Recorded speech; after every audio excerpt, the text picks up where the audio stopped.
I'm Josh Birch, and I'm going to give a brief demonstration of my 6-key diatonic concept. This came about because I love to play diatonic style, I love to open chord, and if I'm playing a diatonic tune, I would most prefer to play it on a diatonic harp.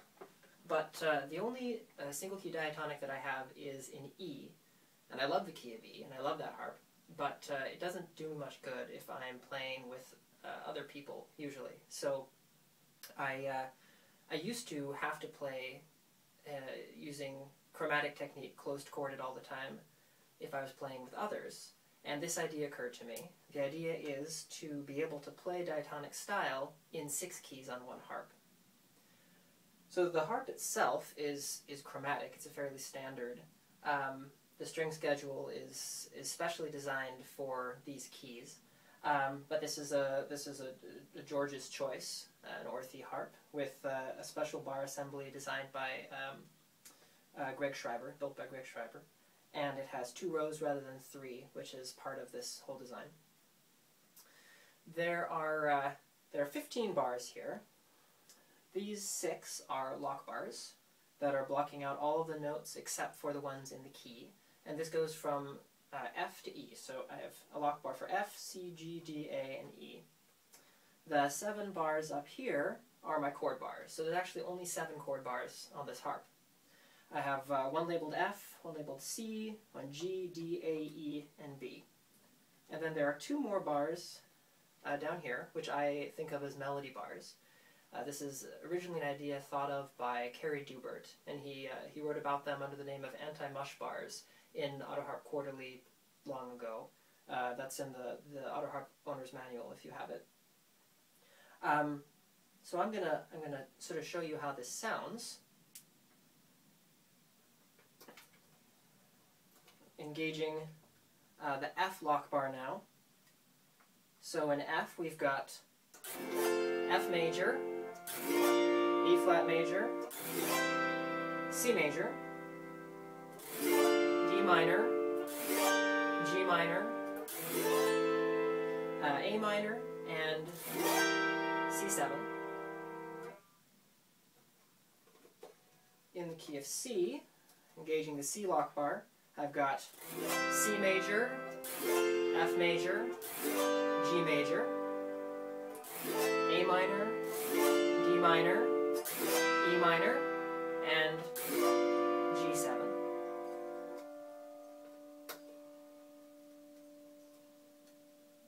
In the key of G, I've got G major, C major, D major, E minor, A minor, B minor, and D7.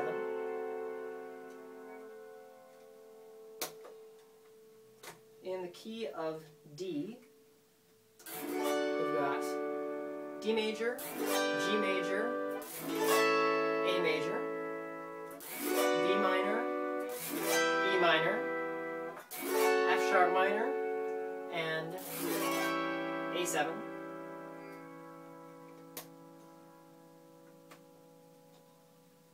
In the key of A, there's A major, D major, E major, F sharp minor, B minor, C sharp minor, and E7.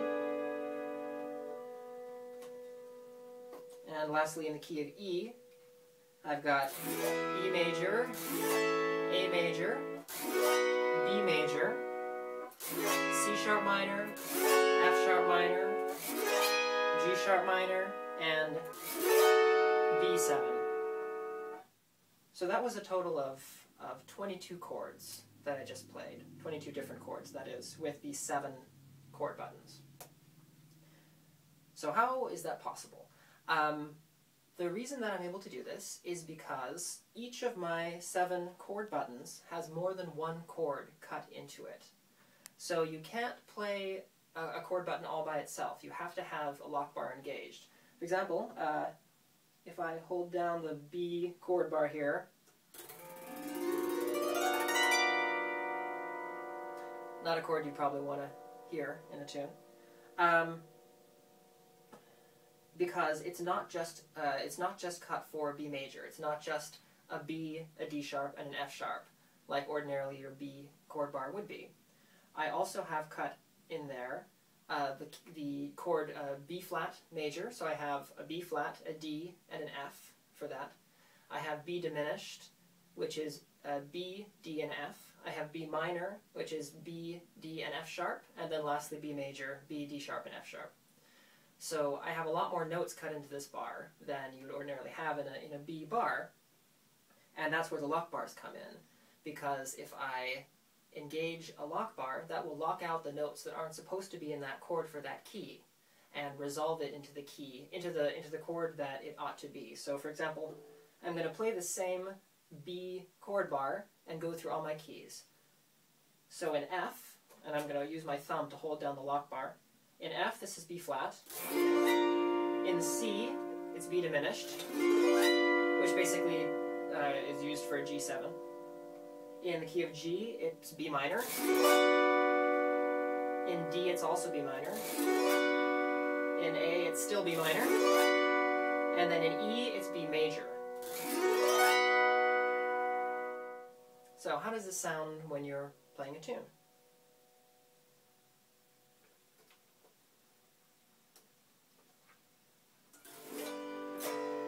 Suppose I want to play Southwind. I can do it in G, key it's usually played in, so I have my G lock bar engaged.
But suppose someone wants to play that in a different key, like C.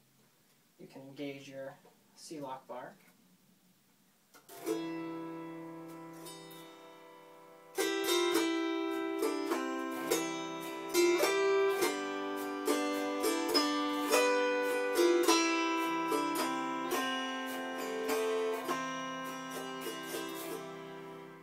Or in D.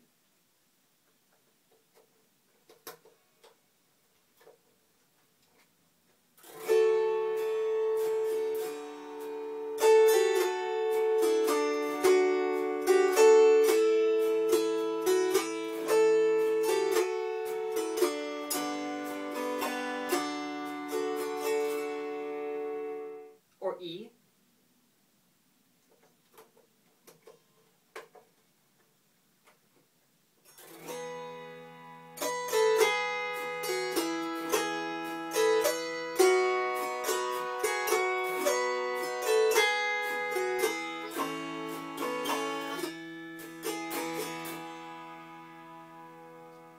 Or F.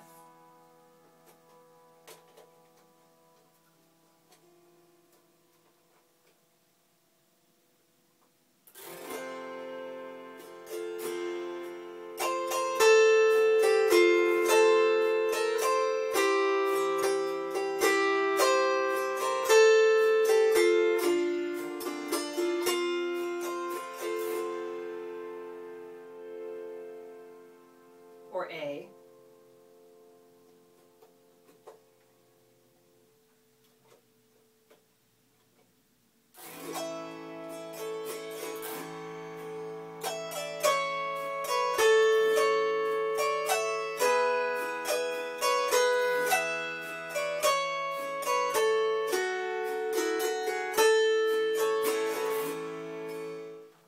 Now, there are some disadvantages to a system like this. The first one is that you do have to have a lock bar engaged at all times.